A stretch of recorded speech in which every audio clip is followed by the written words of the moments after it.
Allez, on reparle de la tempête. Ça a beaucoup soufflé depuis vendredi, puis pendant tout le week-end. Et puis ça souffle encore aujourd'hui parce qu'après Eunice, voici Franklin. Donc 2 tempêtes qui ont balayé la Belgique en moins d'une semaine. L'alerte jaune au vent est toujours active jusqu'à ce soir 21h avec des rafales qui pourront atteindre jusqu'à 100 km/h. Grégory Yenko, ce vent a déjà provoqué pas mal de dégâts sur Bruxelles. Et oui, Muriel, selon les pompiers, on est déjà à 424 interventions en un peu plus de 48 heures ce week-end. Ils ont vraiment été au charbon tout le week-end et il y a encore 200 interventions enregistrées ce samedi et ce dimanche qui sont toujours en attente ce matin et encore en plus une centaine d'interventions qui se sont ajoutées depuis cette nuit. Donc les pompiers ont encore eu près de 300 interventions à gérer.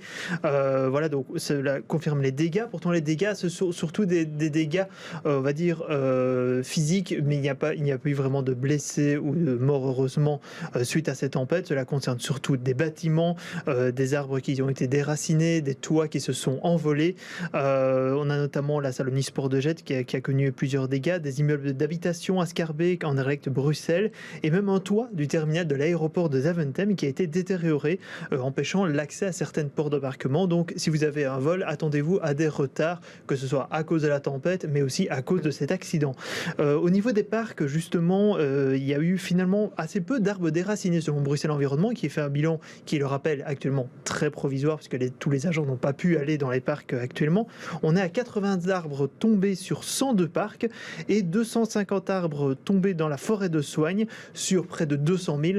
Donc on nous dit ce n'est pas une catastrophe comme on aurait pu le craindre en raison de cet enchaînement de tempêtes. Mais Grégory, à quel temps on doit s'attendre pour les prochaines heures ici sur Bruxelles ? Voilà, donc comme on l'a rappelé, le code jaune est actif jusqu'à 21h. On a des rafales de vent de 80 à 100 km/h qui sont toujours possibles. En fait, on nous explique que ce sont surtout les rafales qui sont puissantes, en fait, qui viennent d'un coup. C'est ça le problème, entre guillemets, de cette tempête, et c'est ça qui provoque le plus de dégâts. Donc voilà, attendez-vous à ce que ces rafales durent encore jusqu'à ce mardi. Là, jusqu'à 70 km/h, ce sera un peu moins rapide. Mais voilà, donc les parcs régionaux et la forêt Soignes restent fermés jusqu'à demain matin. Mais on nous explique que la réouverture se fera de manière graduelle. On demande donc de la patience et de la prudence parce qu'il y a encore des risques que des branches ou des arbres puissent tomber encore ces prochaines heures. On parle donc de Nice, il y a quelques jours, Franklin, et puis précédemment il y avait encore une il y avait tempête. Eu Dudley aussi, juste avant.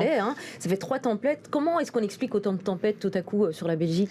Alors donc, pour rappeler comment ça se forme, justement, il y a donc le vortex polaire qui vient du pôle Nord, qui descend en fait et qui se confronte à un flux d'air chaud qui vient du Sahara, et c'est ce qui provoque cette tempête. Habituellement, ça se fait autour des côtes irlandaises et britanniques et ça redescend comme ça vers la Belgique.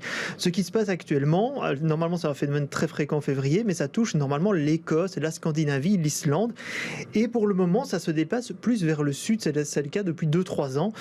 Selon le GIEC, c'est certainement la faute à l'anticyclone des Açores, en fait, qui formait auparavant une barrière naturelle à cet air chaud. Il y avait moins qui remontait, et actuellement, visiblement, il y a plus d'air chaud qui remonte, et ce qui fait que les tempêtes se déplacent un peu plus vers le sud. Donc il y a un risque que malheureusement ces tempêtes soient un peu plus fréquentes justement en Belgique ces prochaines années.